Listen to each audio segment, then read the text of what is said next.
Welcome back to the 2018 North American Academy League. Game 3 is coming right up, and it's another clash between two new orgs as Clutch Gaming Academy takes on Golden Guardians Academy. And we have a mix of old and new players on both sides of this matchup. So as usual, let's introduce these teams and the squads playing for Clutch Gaming on the Academy side, or Clutch Gaming on the blue side for Academy. I should say top lane Max Trobo, Moon in the jungle, Sun in mid, which then eclipses in the bot lane with support Vulcan. Yeah, the most astrologically focused team here. On the other side, on the red side, is the matchup for Golden Guardians Academy, who are starting with top lane Jenkins, jungle Potluck, in the mid lanes Bobkin, bot lane Jurassic, supported by the veteran Xpecial. I know that guy. Yeah, you might have heard of him. I have seen him before. So Clutch Gaming has said publicly that they are in the process of building out advanced metrics for scouting players, but they have, but the rookies they have brought on to Clutch Gaming Academy have been scouted through traditional means, so things might ramp up. Yeah, it was the kind of thing where there was a lot of hype around the metrics right away and then kind of pulled back to be like, no, we just do what most of the people do. We're looking into that stuff. Anyways, Clutch Gaming are utilizing their Scouting Grounds draft pick of Vulcan in the support position and are giving Tempo Storm substitute Max Turbo a shot here in the top lane.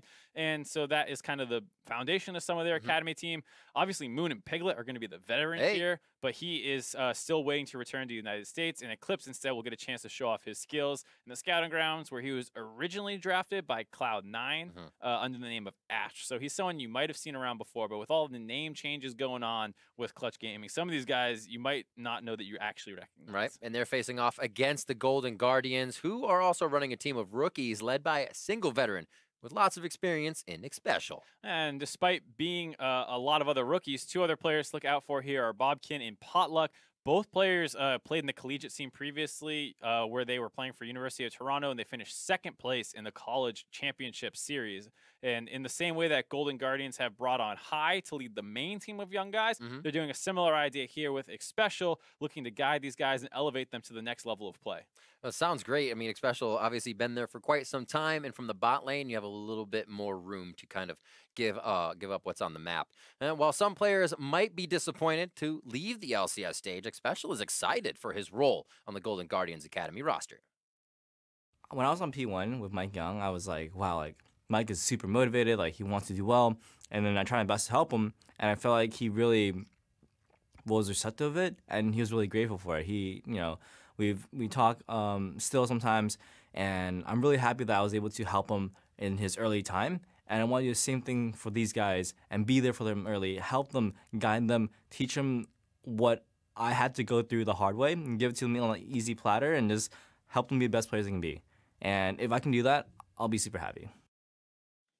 And now the hope is that these players are kind of that moldable experience that Xpecial is looking to give them, and that's what they're there for. Yeah, I mean, it's hard to think of a better veteran to learn from than Xpecial, who has been all over the place. I mean, started with TSM, was a fantastic player, went super far in international events with them, and then became, you know, a huge threat in the LCS, always seemingly being CLG's kryptonite. He has such a storied career. Very true. Yeah, such a storied career that, you know, if you get paired up with this guy, you feel like you're going to want to pick his brain a fair amount. Absolutely. We'll see what he can do now in that bot lane with Jurassic on the side of Golden Guardians Academy. Jarvan getting banned out here as we are in picks and bans for Game 3. Thanks for sticking with us. We got a few more to go for the day as the Academy League kicks off here for 2018. It's a very exciting time. Get the first look of what will hopefully be the future of player development here in North America. And a lot of new names in this game. The other games had a couple more, you know, veterans and even people who didn't qualify under like the veteran status, or people you had seen a fair amount before. Right.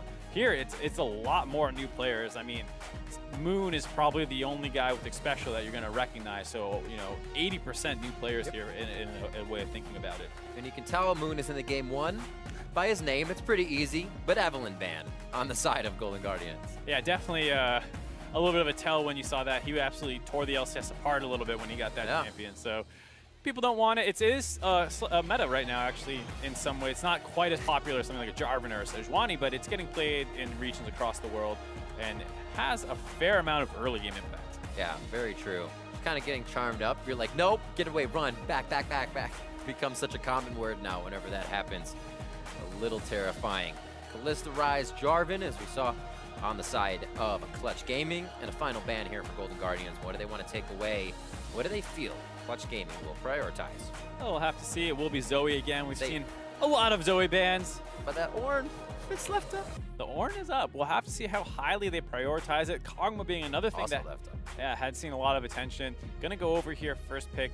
Ornn is interesting because I think a lot of people in North America see it as like this all-powerful top laner, but we've seen it in Korea, for example, often falling to the second portion of the draft phase. So here in North America, we'll have to see what they choose to do with it.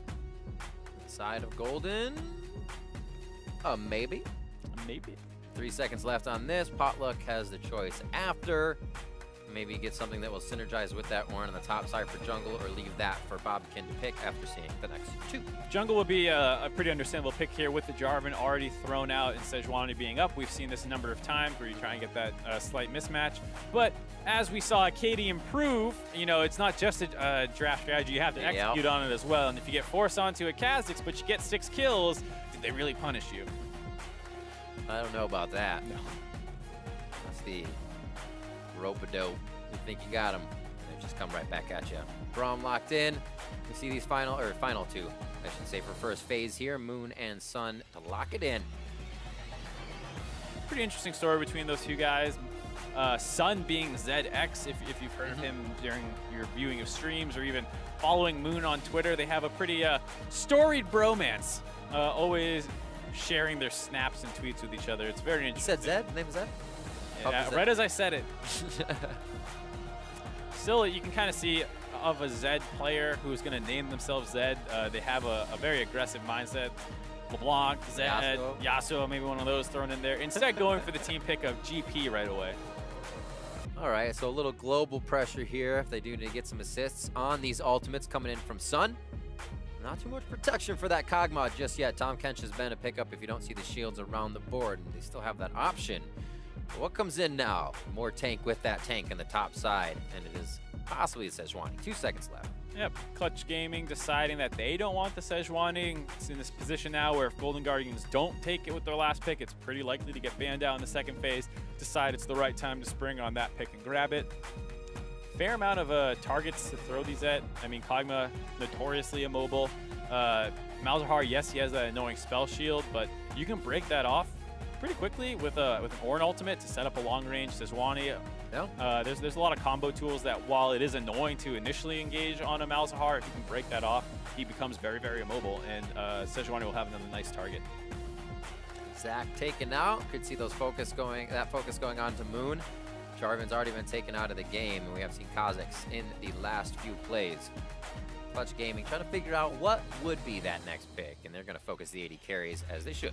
Yeah, I mean, Moon is historically known as a player who does fit under that kind of young, aggressive NA jungler. You know, you hear that a lot more than young, tanky, supportive NA jungler. So he'll probably end up on one of those picks, much like, you know, his buddy Acadian did in the last game. Probably wants to show him up as well.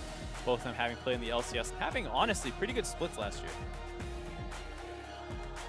Not going to get the chance on Kha'Zix, though. Not going to get that Kha'Zix. We'll see what he goes to. We've seen a few Gragas's around still, rolling around the map. Now the final ban for Clutch Gaming here. 13 seconds left, seeing a very tanky team with surefire initiation on the side of Golden Guardians. What could be that final ban? Callista's gone, so it's going to be the Ezreal next. Yep, I like that decision a lot. Callista's banned out. They banned the Triss. Ezreal is such a power pick. It wouldn't make sense to ban the other two and not ban that one out as well. This forces him on down the list a fair amount. Hovering the Xayah right now. We've seen things like Caitlyn as well. There are enough other champions that you can take using that fleet footwork mastery with the overheal combination. Most likely going to go with the Xayah. Everybody healing. Healing, shields, almost extending the games a little bit, but still fast if you have a 7-0 Kha'Zix. Yeah, I mean, generally speaking, bot lane is almost always focused on, like, I don't want to die, I want to farm, and that's kind of how the meta and competitive play always veers. And Doublelift was right. Yeah. Not always. Don't give him that credit. Don't go too far. Flip's waiting for the lock, and now they see the Xayah. There's the Tahm Kench. They get to save the Kog'Maw a little bit, but that Tahm Kench has a lot of crowd control he has to work through to save that Kog'Maw. Yeah, and I think you had a great call saying that, you know, these two combo together very well. biggest weakness of Kog'Maw being his immobility, and Tahm Kench does a great job covering that up. And I was surprised to see them not target it in the second phase of the draft. You know, potentially trying to get that one out. You know, the jungle was instead the focus, and it pushes Moon down to Hecarim. I like it. All right. We'll have to see what he runs as well. If he goes to Predator and just tries to run people down and just be a nuisance on that. We said early game aggression, but actually now he fits a little bit of take in there. Yeah, he finds a way to do that. I'll be very interested to see what they're doing. I mean, Hecarim early on was a big abuser of like the Dark Harvest when it was generally considered overpowered. He used the Predator. He had a very different kind of rune setup than some of these other ones. So he's a champion I'm going to be very interested to see how he chooses to do it, along with the build path. You know, a lot of people going Triforce right away, things like that. And it's a tough team comp to pull it off with. I mean, there is not a ton of pressure on this map for the side of Clutch Gaming. Very interesting composition. Everybody running through. You're going to have a Hecarim on the back line. Malzahar's trying to stand still in the cannon barrage while Kog'Maw's running around. Very interesting points of focus here. And Golden Guardians can kind of, with this composition, choose any one of those three if they want. Yeah, I mean, Talia's going to have a lot of map mobility, pushing in. It could be kind of annoying for the Hecarim. We'll have to see. It's two very, very different team comps here. As we get almost into the game, we are going into game 3 of the day, Clutch Gaming versus Golden Guardians Academy, and we are on to the Rift. We'll have to see how these teams can do. Forgot their results yesterday. I have it right here. I know Golden Guardians went down. They went down to Cloud9, and Clutch Gaming went down to Echo Fox. A pretty quick game by Echo Fox as well. So both teams looking to shore up that loss and looking to find a little bit of an advantage here today. Yep, and like I said, I like Golden Guardians team comp a little bit more. It is very standard in the sense, tank in the top lane, tank in the jungle, tank at support, 2 damage threats with Talia and Xayah. And I like that into, you know, the side that Clutch Gaming has here, where it is not normal by any means. I mean, GP is coming back meta, very strong, but is a champion that needs time to work up. Hecarim seen much the same way, really not a huge threat until level 6. Malzahar the same way, and even then, Talia will have a general strength in pushing. So they don't have a ton of obvious places to go. See, stopwatches, the Materializer on the side of Max Trobo. Looks like pretty even starts here. Sun as well with that minion Materializer, so we can get his pushes going and make it a lot easier for his laning phase. Yeah, and it's something that definitely works well against Talia and even can work well with Talia. She's so focused on her, you know, impact in the game being around pushing, being able to roam around the map, use her passive, use her ultimate, that if you can start getting the push against her with the minion dematerializers, it becomes very annoying.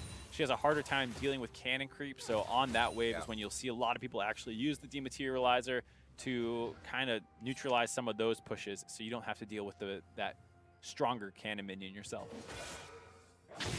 No aggression onto Raptors. Oh, just a ward for red so they can get an idea of where Moon is in the early game. Hecarim easy getting out some early ganks, and they'd like to prevent that here. And I believe that is an unsealed spellbook on the Hecarim, if I can see it correctly. Not quite sure with the range. Need better vision, but we'll take a look at that again in a second. Indeed is. Yeah. So he's looking to switch this one out. Has his ghost for now. Might actually teleport home guard some plays, maybe 20 minutes in. Who knows, right? Yeah, I'm not exactly sure what he's aiming to do. I mean, one of the strengths with the unsealed spellbook you typically see is that you have your flash. That's kind of the staple, and then you move things around. Ghost is often seen much the same way on Hecarim, so I'd be surprised if you took that off, and then as a jungler, you kind of need that smite, so I'm not exactly sure what he's going to end up swapping off to here. Oh, down in Potluck. Looking to make it a party on the bot side. Probably going to find a flash from Eclipse here, but they wait for Vulcan to get the Devourer first. His safety is there, but he gets locked up. That's what we were talking about. Can he get through the crowd control? Heal coming in now from Eclipse, so they do use 2 summoners to get themselves to safety. I believe they might have seen Moon just on the edge. No, they don't have vision, so they just walk out. A good gank there, though, unfortunately, actually results in a loss of summoners on the side of Golden Guardians. I mean, Clutch Gaming, the power of that Tahm Kench, able to basically trade out summoners effectively. You get to keep them on your AD carry. Your Tahm Kench unfortunately loses them, but hey, it's much better that way. And it's a 2-for-2 summoner trade overall. Oh, smashing in. and just taking Max Trobo down. A little bit of that extra brittle damage from the passive. Jenkins knows what he's doing on that top side. Also, as you're just talking about that bottom, it is an ignite for Vulcan here to an exhaust, so they have the kill pressure if they just want to walk up on to Jurassic and get that kill down with his summoners out. Definitely something that could happen in the future. It's unfortunate they don't have like a flash to start it off very nicely. That would be ideal, but if Hecarim can find an angle, you know, pre-6, the defensive capabilities of the Xayah are much lower without that invulnerability from her ultimate. Hecarim gets in there, knocks her back. Very easy to follow up on that with the rest of Tahm Kench's abilities. Looks like Jenkins already got himself a quick purchase. Takes about 4 seconds in lane. He's able to just kind of hang out if he's not taking damage to be stopped from that. And Ornn does Ornn. Yeah, Ornn's doing Ornn things. Surprisingly, having a grasp as opposed to unsealed spellbook. It's something you often see with the Ornns take. They can win a lot of lane matchups very, very strong. So you see them take Ignite to increase their kill threat. Right. Sejuani wanted to go up there and gank against the GP. It would be a very powerful combination, and then they'll swap it later for the teleport. And even in some losing matchups, you see them take Exhaust instead with that unsealed spellbook. Here, going for, I guess, a little bit less of a feast or famine kind of route, you could argue, where you're going to get guaranteed value from that grass proc. But it is a little different than what we have been seeing frequently in some of the other regions with that Ornn pick. It's actually something that Max Trobo played against yesterday. I believe he was on the Vladimir, and still the Ornn came out on top. It was such a tough lane for him. So at least he's getting used to it. He'll know exactly what to do as the season goes on. Yeah, definitely going to get more experience against that champion. Barring some nerfs, he's been left untouched for a little while now, though. Indeed. We'll see what kind of impact he can create as we now head down to the middle part of the map. 5.5 minutes in. A little bit of love for vision around the dragon area as the jungles are clean, and they're really not gankable lanes at the moment. Everybody's kind of right in the middle. There'd be too much pressure or aggression. Waiting. In the wings. Indeed. And Sun already using all his minion dematerializers. They set up a potential play here. He's going to hide off on the side. Yeah. And yeah, it was interesting. You know, his CS is completely even. And I guess one way to look at it is, I have to say, even versus Taliyah. Gets pushed out, pushed back with the ultimate on. Finds a way to escape through the top side of mid-brush, though. Throws down that unraveled earth. And it looks like he may be able to get himself in a decent position. They do not knock him off the wall. Bobkin finds his way out of a good gank mid. Yeah, really well played there in some unfortunate circumstances on the side of Clutch Gaming. The Hecarim E pulling the Taliyah back out of the GP ultimate, so I don't think there's any damage from that. And then the ultimate from Taliyah not able to get interrupted, barely gets out of there. Well played by Bob, staying alive, and gets the first flash ultimate out of Sun with nothing really lost. I like that. I'm going to call him just Bob every time he gets the chance. Good job, Bob. It was a well-done play. He feels pretty good about that. He'll come back to lane, hopefully still feeling good if he doesn't get another gank.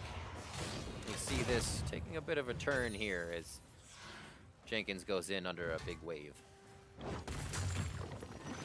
Get chunked out a little bit, but plenty of sustain available with the grass and the Doran shield on his side.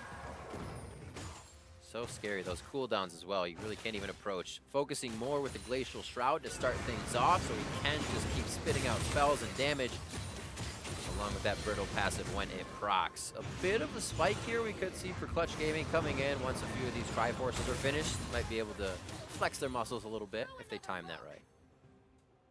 Absolutely, and already GP scaling up a fair amount, even in CS. Got that Sheen, got his Kleptomancy going. Stack it up. So much gold these days. Good old bank plank. No longer able to run the gold for 5 runes anymore, though. That's the sad part. You can see there about a 400 gold lead, just off being Gangplank. And it's interesting too against Ornn, a champion who kind of enables hyperscaling with this passive of being able to upgrade some items in extra time.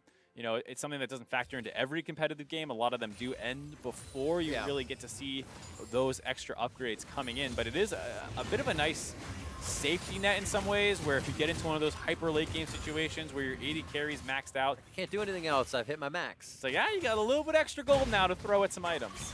That is pretty cool. A lot of times you hardly even remember it, or as you said, the game just ends before that. See how far we get into this one.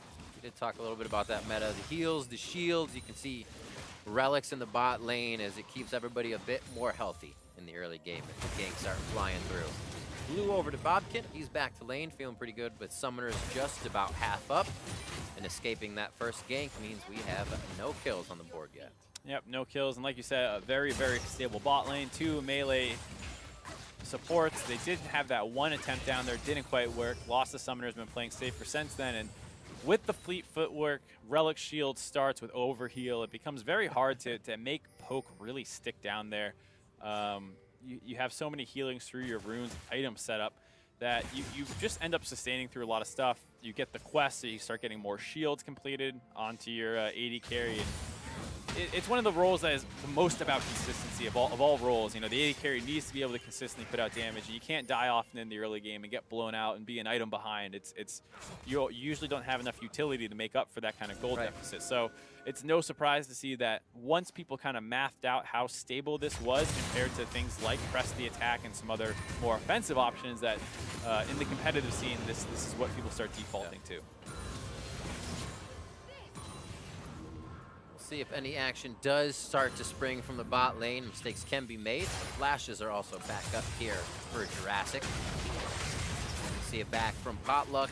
Got eyes on Moon on the map, and it looks like it's just hovering around towards his Krugs. Again, no real position for them to get in, other than Bobchin in the middle.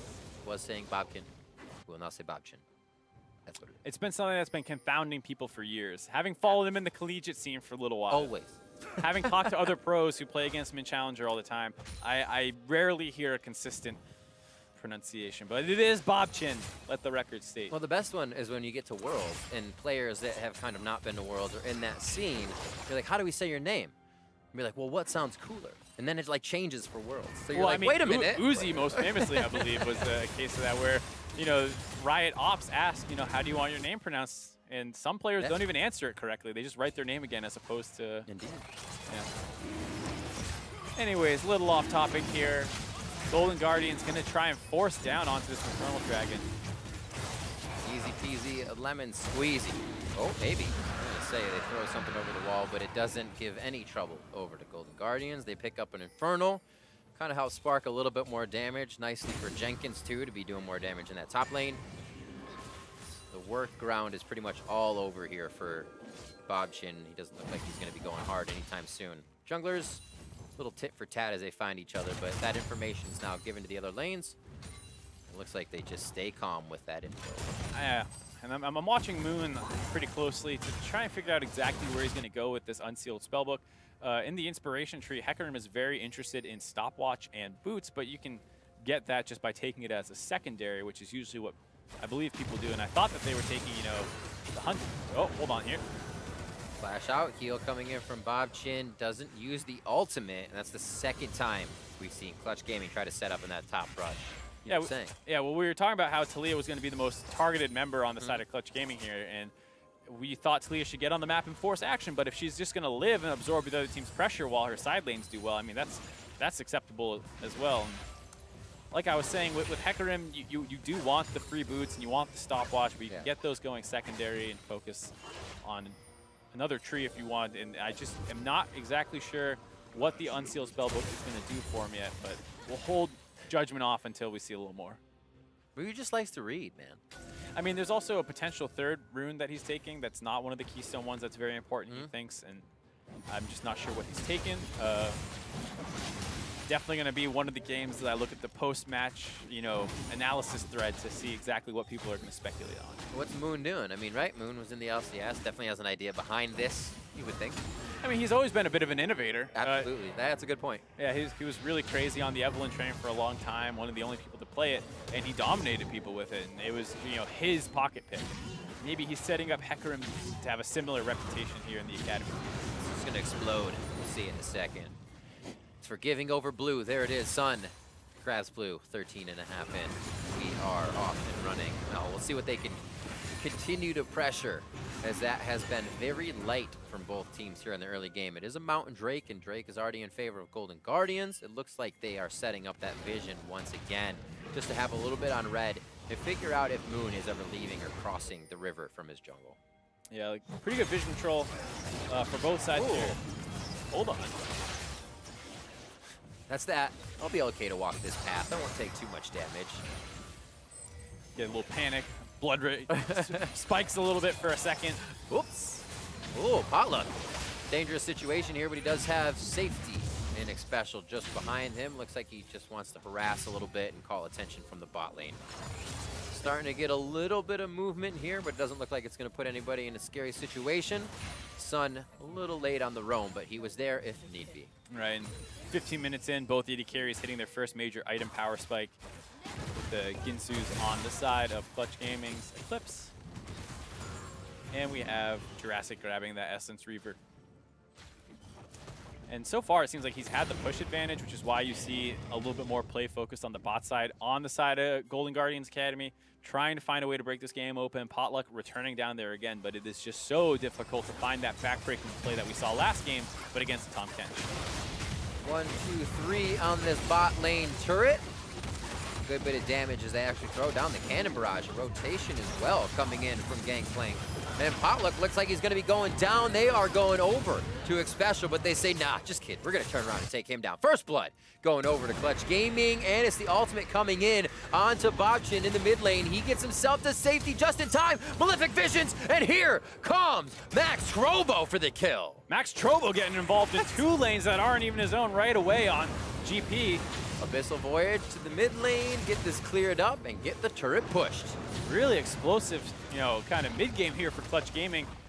Golden Guardians are a little telegraphed in their play down the bot side. They have the GP ult to dissuade the push coming in, and then Special gets tagged with a couple too many stacks of the Tom Kench passive, allowing the Flash Devour to bring him back into Moon, who was collapsing. So here you see him starting out, the GP ultimate comes in, they realize they can't continue this, and excuse me, it was Potluck who had the 2 stacks on him, gets the 3rd applied, and now the Flash Devour is able to set him up, spit him right back into Moon, who's coming in, while also Potluck trying to survive with that stopwatch, doesn't get it.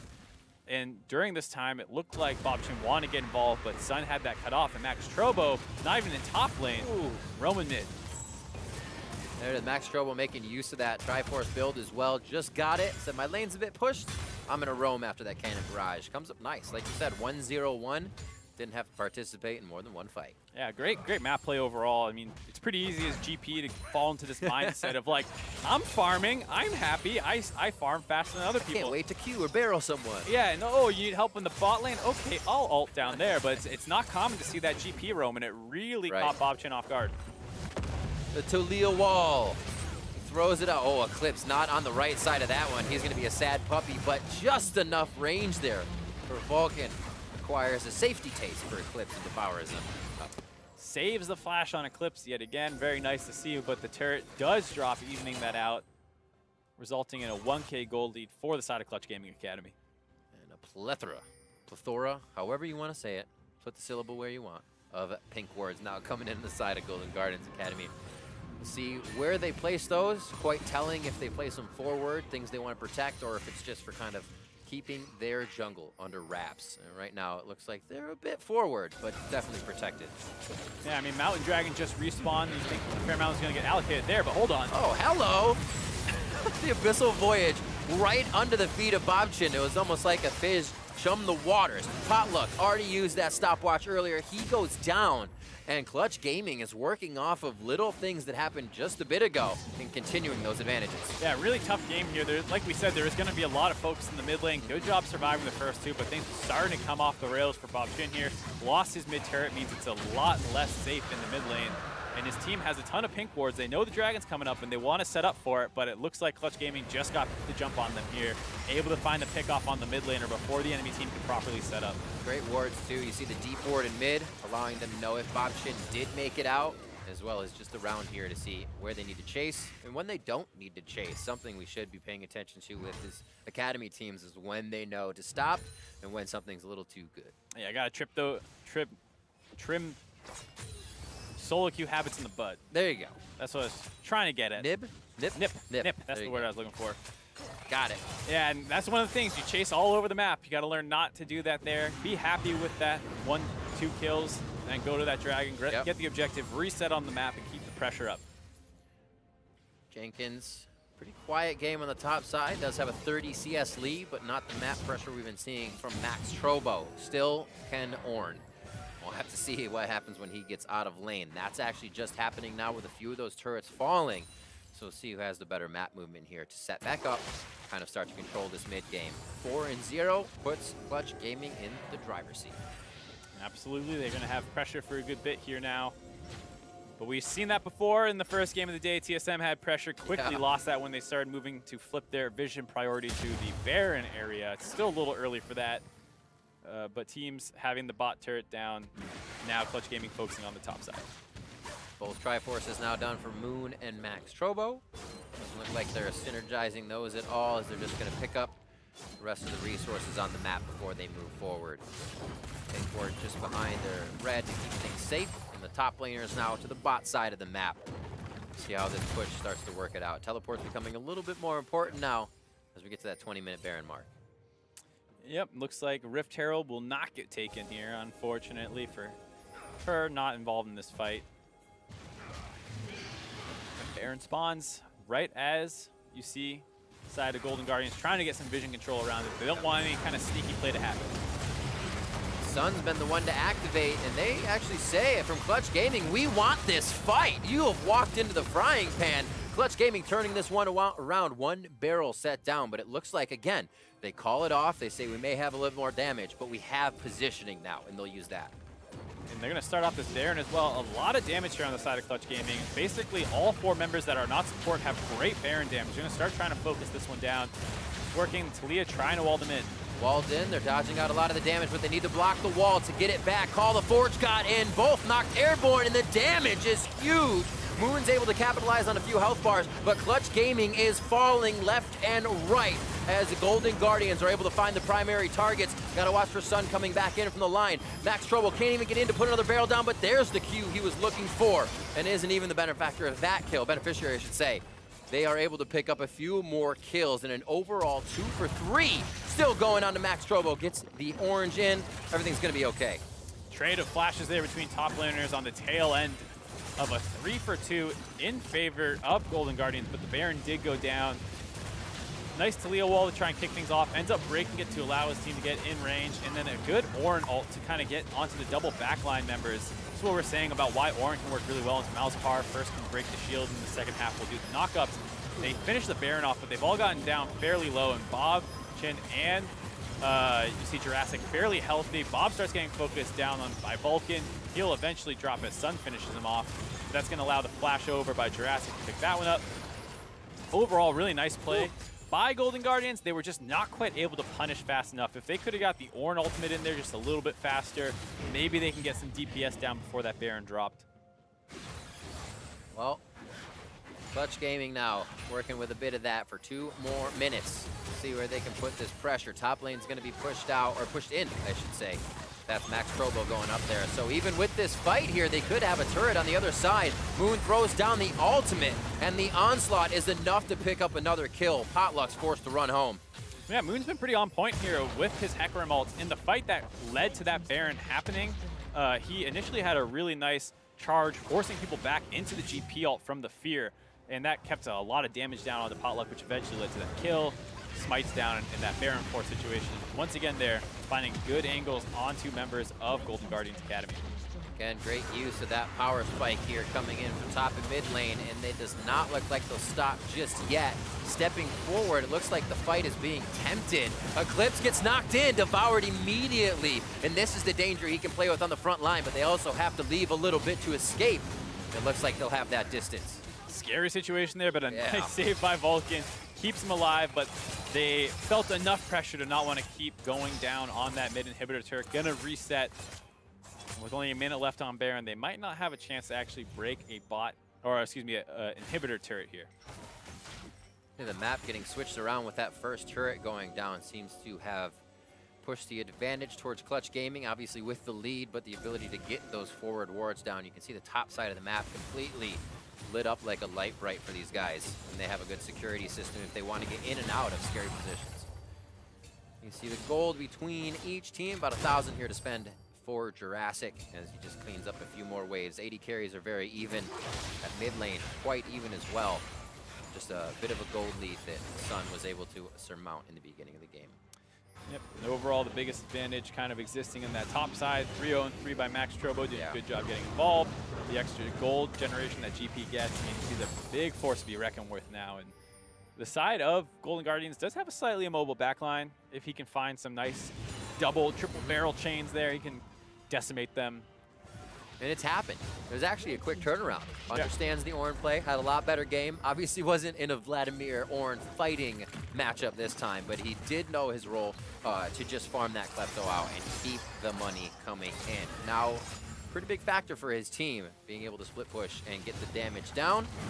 Looks like here they join together a bit and continue that push in the bot side. Here, you see the power of the unsealed spellbook for the side of Sun. He's able to take teleport, and it sets up this kind of 1-3-1 situation where Max Trobos is on cooldown, so they put him in the mid lane so he can get to a fight if it breaks out. He does have his ultimate to contribute as well, and it sets up a bit of a difficult situation for Golden Guardians who have to commit resources down the bot lane, so they're going to engage. Forge God in. Beautiful job. They're looking for the safety. Trying to take down Vulcan immediately. That means it's going to have to be Eclipse dropping. A Cathian surprise only delivering a bit of damage, but it is across 3 members. It doesn't mean that Clutch Gaming can initiate, though. Double kill for Bobchin. Unfortunate situation there where they don't have their flashes available on the side of Clutch Gaming yet. Golden Guardians probably recognize that and decide to pull the trigger. The 1-1-3 setup a little bit too spread out here, and Eclipse is far forward where they know, I'm fairly certain that Moon is not nearby, so they get onto Eclipse. And with the separation that happened between him and the Tom Kench, no one's able to save him. Moon is boxed out, Sun teleports in, it's too late. Max Strobel can't get involved due to that great Talia wall as well. A quick 2-0 for the side of Golden Guardians. Gotta feel nice. They've been looking for position to pull the trigger, and that was definitely Clutch Gaming feeling a little too confident with the pressure they had on the map. They're going to have to respect that initiation. Right. I think it's a kind of situation where the overall idea that Clutch Gaming was going for was acceptable, where you have the 1-3-1, the Malzahar can teleport, but they didn't have flashes on either of the people they left in the bot lane.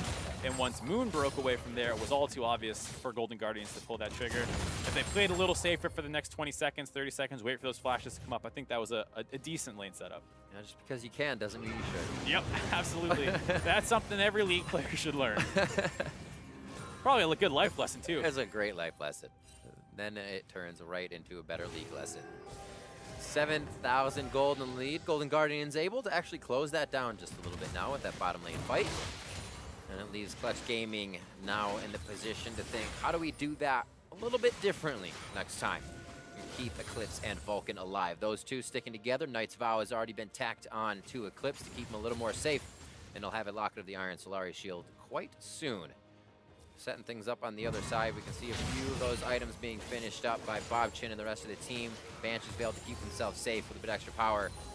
BF sword for Jurassic as he continues to finish those damage items. Yeah, obviously a great influx of gold for Golden Guardians. They're helping them finish some of those items, but not quite a game changer yet. Still about over 6,000 gold lead for Clutch Gaming, so they have a little bit more leg room, breathing room, excuse me, should they make some mistakes, but you really don't want to keep letting those kinds of pickoffs happen. Clutch Gaming does have some really nice scaling, obviously, with the Kog'Maw and the Hecarim and the GP all becoming really big threats in their own right. But you don't want to allow the enemy team to get gold that you really shouldn't give up. This game is quickly turning based, obviously, on the strength that we're seeing from Clutch Gaming, but the vision is snuffed out immediately as Golden Guardians tries to put it down. They're not able to kind of stave off this snowball, and here, having to move so many members together at once, and they're still wary of where the opponents could be. Yeah, you see Baron's alive, not much vision down there. They don't know where they could be. And Clutch Gaming, like we saw before, has a very, very fast Baron team. It's going to drop even faster now that they have a couple more items completed. But instead, Moon's wrapped around the flank, looking like they're hoping to bait them into a fight, opting to go for that instead of just the Baron Force, which is much safer. Kind of considering somebody's going to walk here. They'll ward. One person will get the catch. Almost special signing off on that one. He says, you know what? I don't need to clear wards right now. We don't have too much position here in the mid lane, and I bet you somebody was saying that Hecarim is missing. Moon is being such a nuisance that he's not showing on the map right now. They have to consider he's everywhere. They're going to have to consider it. They're going to start the Baron off right as a blue trinket comes in, so not great timing. And the rest of Golden Guardians collapse fast enough that they're going to break off that one, but it's a resource battle. You got those off, and now Moon has the flank. Flank and also frozen up, doesn't find too much, gets to the back line, but the back line is the front line of his, so he's really not doing too much damage. They are able to lock down Potluck, drop him out of the fight, and now they're going to deliver even more of their own damage, turning it into a true Potluck. It's now on to Jenkins, and he will be going down in the Ornn. Max Trobo doing the bit of damage. One more coming through. No, he hits the barrel. Playing a little bit of trolley game here with the black powder. But they do take him down, and they are 3 strong now over Golden Guardians, rather, on that Baron. Right, and it was a great flank by Moon. We saw him sitting up in the jungle for a long time, waiting for Golden Guardians to step forward. The blue trinket and Baron start pull Golden Guardians down. They think they've broken out of the situation, but they have that huge flank. The ult on the side of Sejuani is really not a good usage of it. Sure, you stop this engage, but it's only momentary. And instantly, as soon as that CC ends, one person, the rest of your team is not in range to do damage to him while he CCs, so it's only delaying the inevitable. GP has a great ultimate here on multiple members, burning all of them down. Potluck slightly too far forward now. Easy focus for the Malzahar. A great barrel also by Max Trobo onto Jurassic, got him pretty low. And after that, it's all too easy for the side of Clutch Gaming to continue winning that fight. Jenkins, you know, puts up a good fight, but at the end of the day, you're Ornn versus 4 people. And the Ornn pick getting cut down now for the first time here in the Academy League. Like you said, it wasn't all flowers and rainbows in every league across the League of Legends. And here we actually seeing it take a little bit of a tumble. Yeah, it's a champion that I think people might be overrating a little bit. It is obviously powerful and probably one of the premier tanks in the top lane, but you do need to make things happen with it. Yeah. And you can look at potentially, was the grasp the right rune keystone choice? Perhaps not, and it's now snowballed to the point where they're trying to push down this inhibitor. Wall goes up, Paul the Forge God goes in, and it looks like they have the mid in bot lane here. Sun goes down, Moon as well, and stars are falling out of the sky here. Eclipse in a very good spot, and he could overshadow the fight if he stays in a good position. At 14 and 7, they are able to take down the inhibitor turret, and now they are starting to crack more of the base. At this point, Eclipse is a monster. He has a ton of items completed, and while that was a great chain CC combination by the front line on the side of Golden Guardians, you did not end up taking down the Kog'Maw, and at this point, it's too little too late. And you can see the idea here of how powerful Golden Guardians team comp can be. You wall someone off, Ornn kicks it off with his ultimate, the Brittle gets applied, you also have the knockups coming in as well from the Braum ultimate. So much CC that it's almost impossible for Sun and Moon to move, but Eclipse is alive. The Sun doesn't move. I mean, maybe in the system of the solar system, I'm pretty sure. You're not supposed to explain it. I'm sorry. That's okay. 32 minutes in, we get back on track here. Very well-oiled machine for Clutch Gaming as they bring out a pretty strong early game. Figure out a way to stave off what Golden Guardians was doing in the beginning. And now running down mid, Moon having a great game here on the Hecarim as he kind of left it to be a last to pick. Wasn't worried about getting banned out. And we finally see the unsealed spellbook at work. There it is. Swaps to the exhaust. Yeah. Why not? I guess it works. You just want to fight more. Yeah. Get in there and you can stay longer. Sure. You know. yeah, why not? That's great. He's looked good this game. I'm not gonna throw. not sold on it, but. It's one of those. There's probably better, but it's great. Yeah. As long as you win. 7-1 in turrets, which that gold as well just means so much in items here for Clutch Gaming. It also means Golden Guardians has a lot of gold to pick up on the map, but they are not going to be able to leave their base as they get into the fight. It's Moon first, and he looks to take quite a bit of damage here. Does not go down just yet. Potluck able to take him out, but so many resources were used that Clutch Gaming is always getting something else, even if they're losing just a little bit. Yeah, just too far behind here on the side of Golden Guardians. Moon trades his life out after he sees Jurassic pop his ultimate a little bit early, but it doesn't matter that you're trading your Hecarim out for the enemy AD carry. Eclipse gets chunked out a little bit, but he's perfectly fine, and him and Sun are able to take their second inhibitor of the game before rotating up to the top side to continue this push. Now to the high side. See what they can do here. Special. Just trying to taunt a little bit. You get in front of the turret, say we can kind of jockey around for positioning, but it doesn't look like Clutch Gaming is giving much consideration to any positioning here for Golden Guardians. They continue to push through, and they'll CC whatever target is right in front of them, or until it goes down, I should say. Yeah, and they're able to stand strong enough to force them away from the inhibitor, but the turret did go down.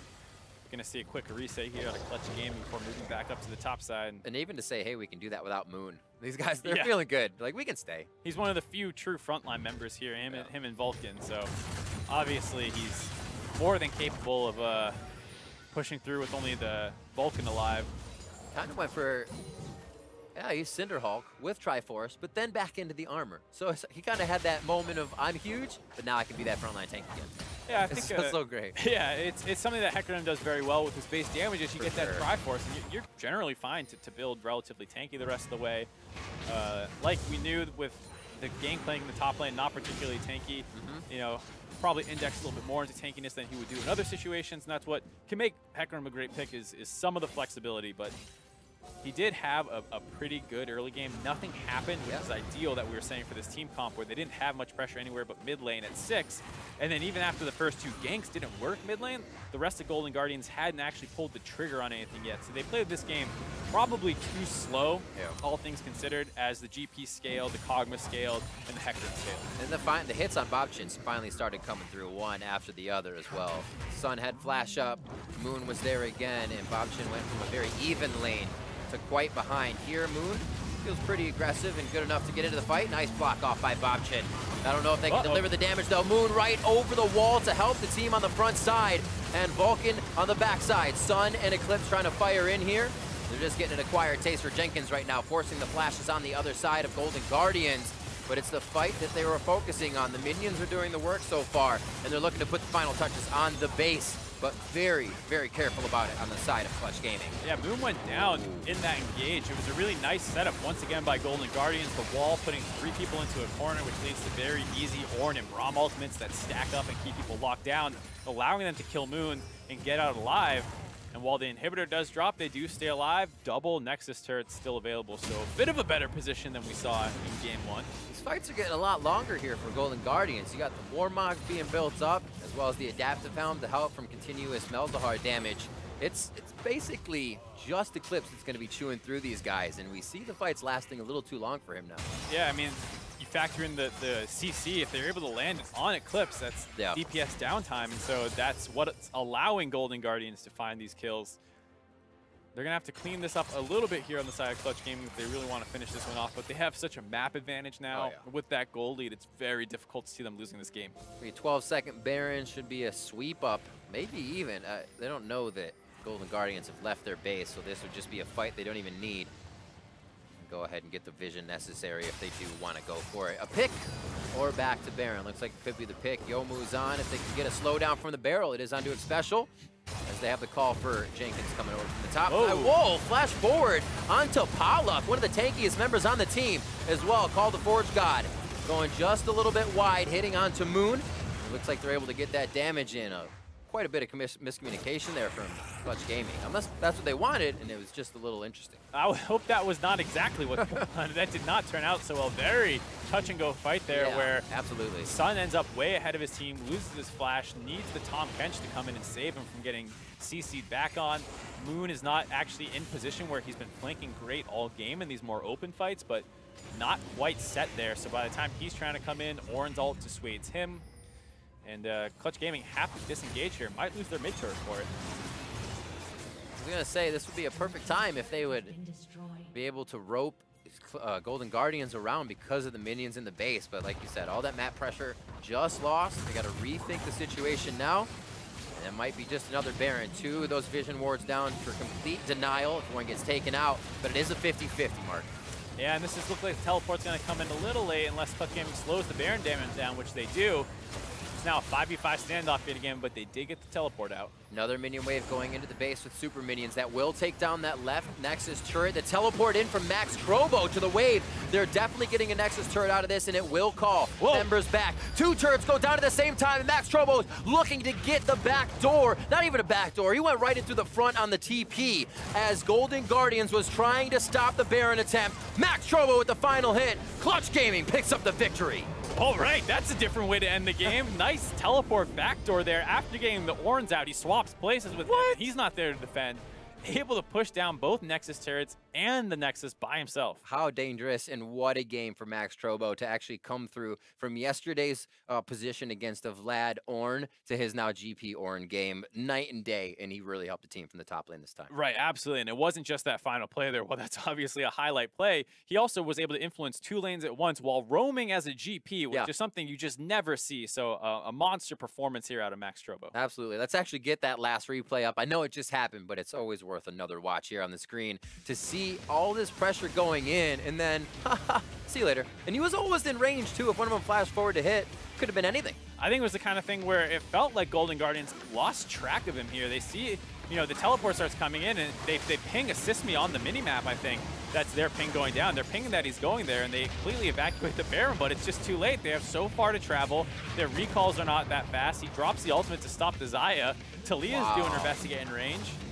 Maybe could have ulted earlier if that's up, but it's too little, too late. And Max Trobo decides, hey, I'm going to end the game right now. Great little thoughts as well coming in, kind of taking a position for the team from the sub roster too. So showing some nice things with the pressure on. Yeah, that's exactly what you want to see out of these young guys, that they not only have the intelligence to find plays like that, but, you know, the gall to go for it. And that was a very big play, kind of the thing that you really look bad if it doesn't work out, but he pulled it off perfectly. Yeah, we'll look at another replay here. 29-30 in.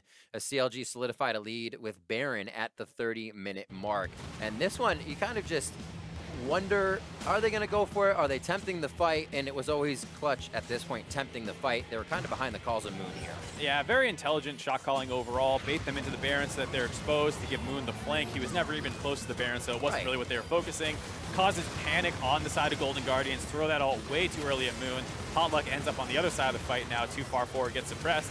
Max Trobo gets some good damage there onto Jurassic to set the kill up for Eclipse, and then after this, it's just the fight's completely broken down. People flashing over the wall, trying to live.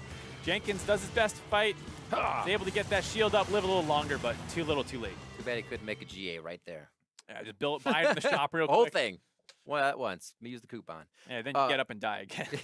So looking at actually what is kind of coming from these games, obviously mentioning last game, it was Acadian, LCS jungler in the jungle, but here's Moon, somebody who is on that Academy team and will stay there that's been in the LCS, and you see that veteran history coming through for there, pushed down to the Heck Room, didn't care, still something he plays. And you have to imagine that some of that shot calling was Moon saying, you know, I'm going to sit here in their jungle until they misposition. Right.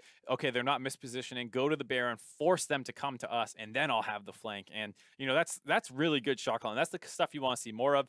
As you play more difficult opponents, they don't fall prey to the same, you know, problems necessarily. And it's this kind of thing where what looks like great shot calling becomes more difficult as the competition levels up. But already here, Moon showing that he can lead a young team to victory. And it seems like having it just, I mean, this is any level of league, but that prowess in the jungle to control an early game, a voice that sees the entire map coming from that of the support is usually what you love to have. And we talk about, again, the other game, jungle support synergy, just continues to play in. Yeah, absolutely. And playing to your win conditions, knowing that they had to target that mid lane. And once they broke it down, how much easier the game became because Bob Chin on the Talia could no longer push up as safely, and anytime he came a little bit forward, you had the, you know, Malzahar Hecarim combo there to delete him. Golden Guardians as well, as we close out here, finding a little bit of the same they did against Cloud9 Academy, a mid-game kind of back and forth. Hopefully they can shore those up as they continue throughout the season. There is more league action coming up after the break. We'll return with Game 4 of the night with Echo Fox Academy versus FlyQuest.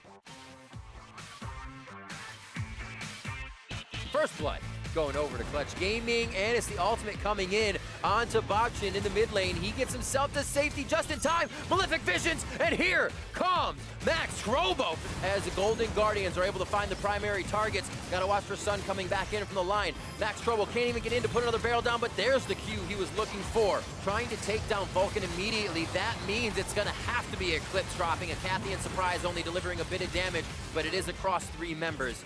They are able to lock down Potluck, drop him out of the fight, and now they're going to deliver even more of their own damage, turning it in to a true Potluck. Looking to get the back door, not even a back door, he went right into the front on the TP as Golden Guardians was trying to stop the Baron attempt. Max Trobo with the final hit. Clutch Gaming picks up the victory.